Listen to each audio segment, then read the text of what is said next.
Topik yang akan kami bahas yaitu seputar kegiatan belajar mengajar anak-anak inklusi di SMKN 2 Buduran Sidoarjo. Seperti yang kita tahu, SMKN 2 Buduran Sidoarjo merupakan sekolah yang memberikan pelayanan pendidikan inklusi di Kabupaten Sidoarjo.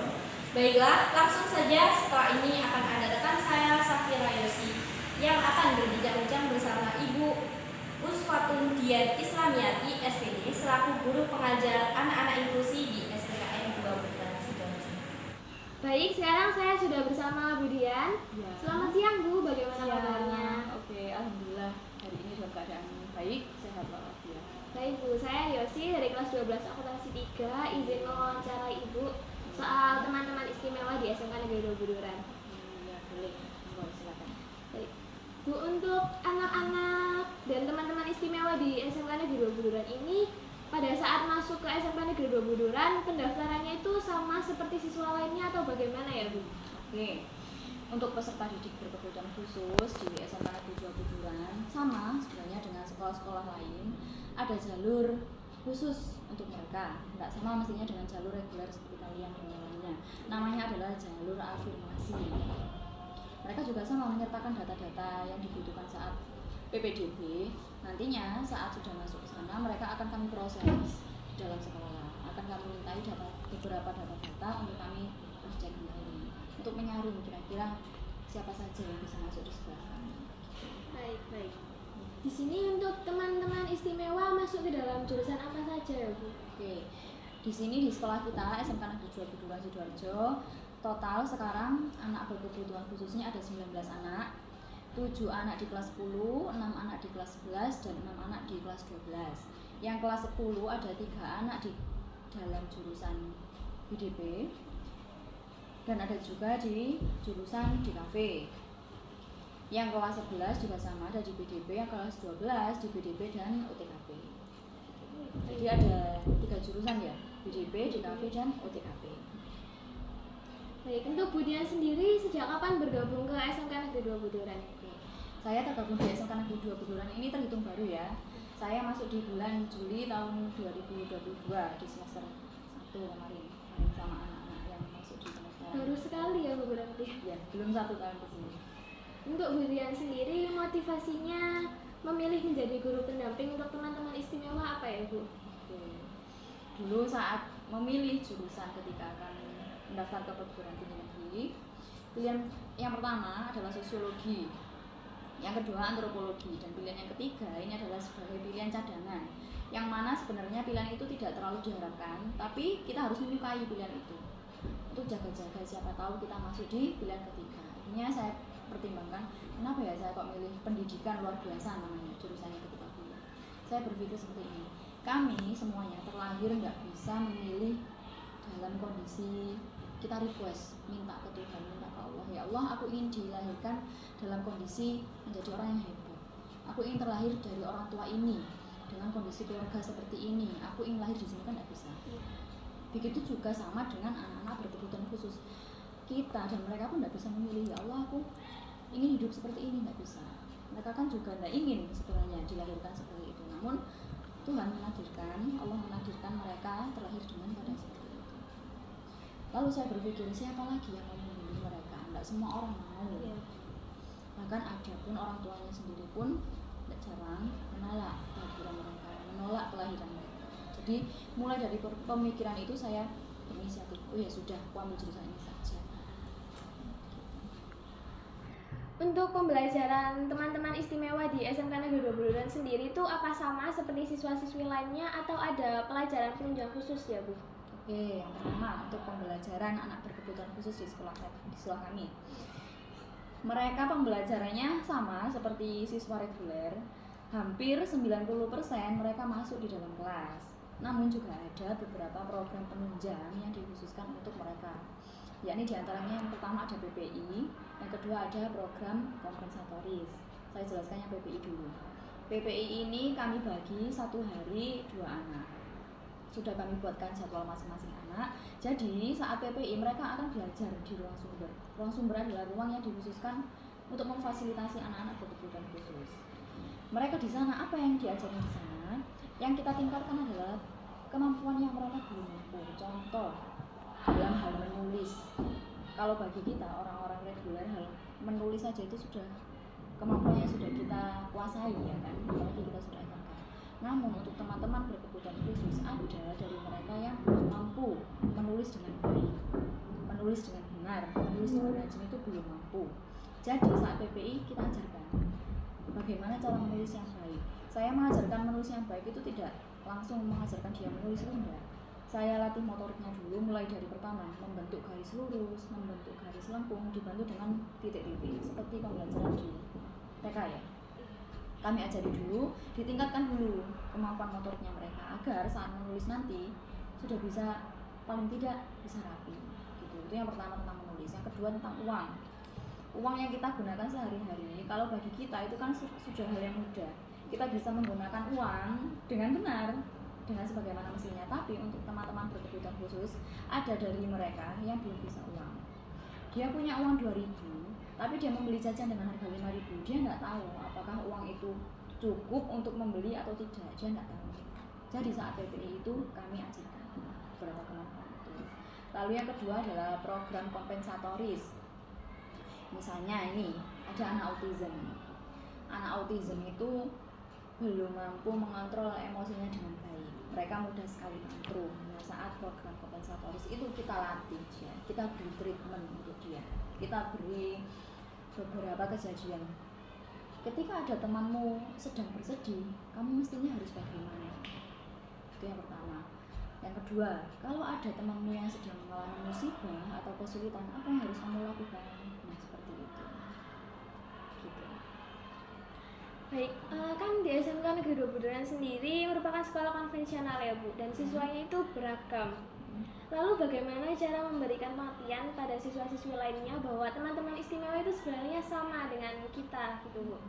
Oke, pertanyaan ini nyambung dengan kasus perundungan ya. Iya. Di sekolah kami, alhamdulillah sekolah kita ini sekolah yang ramah anak.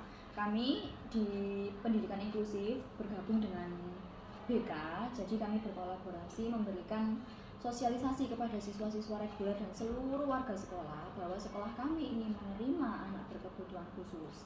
Kami berikan pengertian bahwa teman-teman kami ini tidak berbeda dengan teman-teman reguler, dengan kita semua tidak ada yang berbeda.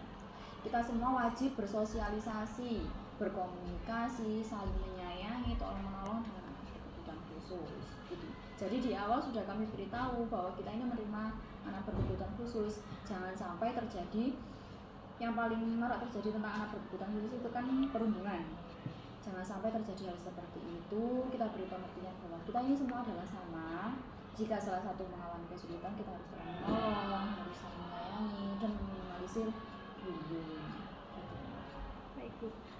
Lalu jika ada peserta didik atau siswa yang memiliki ciri-ciri seperti anak berkebutuhan khusus, dan namun wali muridnya itu kurang menerima kalau misalkan anaknya dimasukkan ke dalam kriteria tersebut, menurut Bu Dian sendiri bagaimana cara ibu menanggapi hal tersebut? Oke, ini tentang orang tua atau pihak keluarga yang menolak bahwa anaknya tergolong anak berkebutuhan khusus. Oke, ada beberapa prosedur yang harus kami lakukan sebelum kami menjudge atau melabel bahwa anak ini masuk dalam kriteria anak berkebutuhan khusus. Oke, yang pertama, kita sebagai guru yang melaksanakan pembelajaran di sekolah, tentunya kan kami tahu beberapa anak yang memiliki perbedaan. Setiap anak memiliki perkembangannya berbeda dalam proses belajar mengajar. Oke. Saat kita ternotis atau saat kita mengetahui salah satu anak yang mempunyai kriteria masuk ke dalam anak yang berkebutuhan khusus, kami konsultasikan dulu dengan pihak BK. Lalu pihak BK dengan kami, pendidikan inklusif, berkomunikasi dengan orang tua. Kami beritahu bahwa anak ini di dalam kelas memiliki sebuah tanda-tanda yang condong ke dalam anak berkebutuhan khusus. Lalu setelah itu kami sarankan untuk melakukan tes psikologi kepada psikolog. Nah, setelah dilakukan tes psikologi nanti akan kami dapatkan hasilnya. Di sana kami dapatkan ada skor IQ, intelijensi. Nah, dari sana sudah kita ketahui, bisa kita lihat, oh IQ-nya seperti ini. Kalau kita IQ normal kan 100. IQ normal itu 100. Kalau sudah dilaksanakan tes psikologi bahwa IQ-nya itu diketahui di bawah rata-rata, itu sudah bukti yang kuat, sudah dilaksanakan tes psikologi. Jadi kita konfirmasi kembali kepada orang tua, Pak, Bu, mohon maaf ini sudah kami laksanakan tes di psikolog, lalu sudah kami dapatkan beberapa bukti atau tanda-tanda ketika proses pembelajaran anak Anda seperti ini mengalami kesulitan dalam menyelesaikan tugas, hambatan saat memahami materi pembelajaran dan lain-lain. Jadi kami buat diskusi dengan orang tua. Apabila orang tua berkenan, anaknya akan kami berikan bimbingan khusus di dalam pendidikan khusus. Namun jika orang tua menolak, tetap kita akan berikan pengertian bahwa anak ini membutuhkan pelayanan khusus. Lalu untuk Budian sendiri, apa saja kesulitan yang Budian hadapi untuk menangani siswa-siswi yang berkebutuhan khusus, Bu? Oke. Kalau bicara masalah kesulitan, saya rasa di semua pekerjaan itu pasti memiliki kesulitannya masing-masing ya. Kita sebagai guru ini dituntut untuk menjadi orang yang sabar, menjadi orang yang ulet dan telaten mendidik anak-anak, mendidik peserta didik. Jangankan anak berkebutuhan khusus, dengan anak reguler pun kami juga dituntut sabar. Kesulitannya adalah harus sebisa mungkin menahan sabar dan harus tetap semangat mengajari anak berkebutuhan khusus ini, karena kita mengajari anak berkebutuhan khusus ini enggak hanya diulang satu kali, dua kali mereka langsung paham, enggak. Diulang 1 kali, 2 kali, 3 kali, oke mereka paham, mereka tahu. Besok saat kita tanya, dia sudah lupa. Nah, itu dia kesulitannya untuk mengajar anak berkebutuhan khusus. Jadi kita harus konsisten mengajar, mengulang-ulang materi sampai dia benar-benar paham. Lalu besoknya saat dia lupa, saat kita tanya materi yang sudah kita ajarkan, nah itu harus memupuk kesabaran, kita ulangi lagi dari awal, kita ingatkan dia tentang materi itu. Sejauh ini prestasi apa saja ya Bu yang sudah ditorehkan oleh teman-teman istimewa untuk SMK Negeri 2 Buduran? Oke, sejauh ini prestasi yang sudah dicetak, yang sudah ditorehkan oleh anak-anak berkebutuhan khusus di sekolah kita ini, yang pertama itu ada dari angkatan beberapa tahun yang lalu. Saya sudah tidak menangi karena saya sudah baru di sini. Dia lolos di jurusan Desain Komunikasi Visual di Universitas Brawijaya Malang. Ya, jadi siswa berkebutuhan khusus kami ada yang bisa lolos di perguruan tinggi negeri. Oke, terus untuk anak kami berkebutuhan khusus menyebut juara atau prestasi bagi mereka itu tidak harus juara 1, 2, dan 3. Sejauh ini yang saya tangkap, anak-anak kami ini sudah juara di hati kami, Bapak Ibu guru dan juga pihak sekolah, karena mereka ini tergolong anak-anak yang berani apa? Berani tampil, percaya diri, menunjukkan kemampuan mereka. Selama ini saat kegiatan sekolah mereka mau tampil, memeriahkan kegiatan sekolah, dan juga ada kegiatan pelatihan workshop yang diadakan oleh sekolah lain, mereka juga mau bergabung di sana, mengikuti pelatihan di sana. Yang pernah diikuti mereka sejauh ini pelatihan menyabun kaos.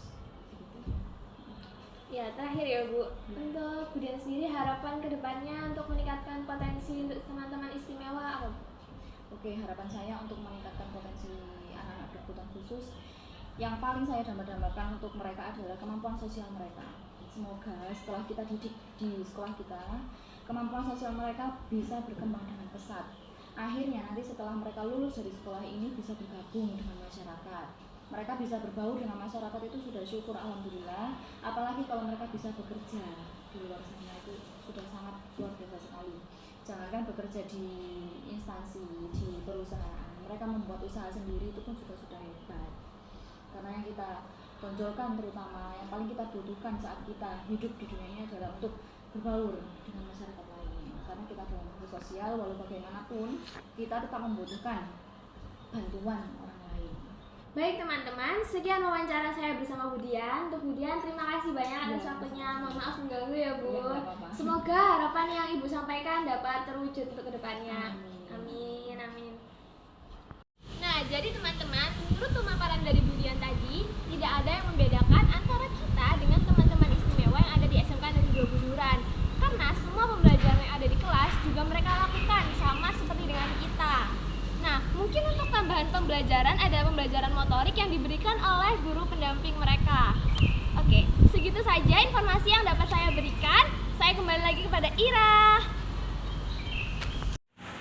Baik, terima kasih rekan Yosi atas wawancara yang telah dilakukan. Cukup sekian pembahasan bersama Ibu Usfatun Dian Islamiyati SPD. Semoga informasi yang diberikan dapat bermanfaat dan memotivasi teman-teman semuanya. Saya mewakili kelompok saya pamit undur diri dan sampai jumpa.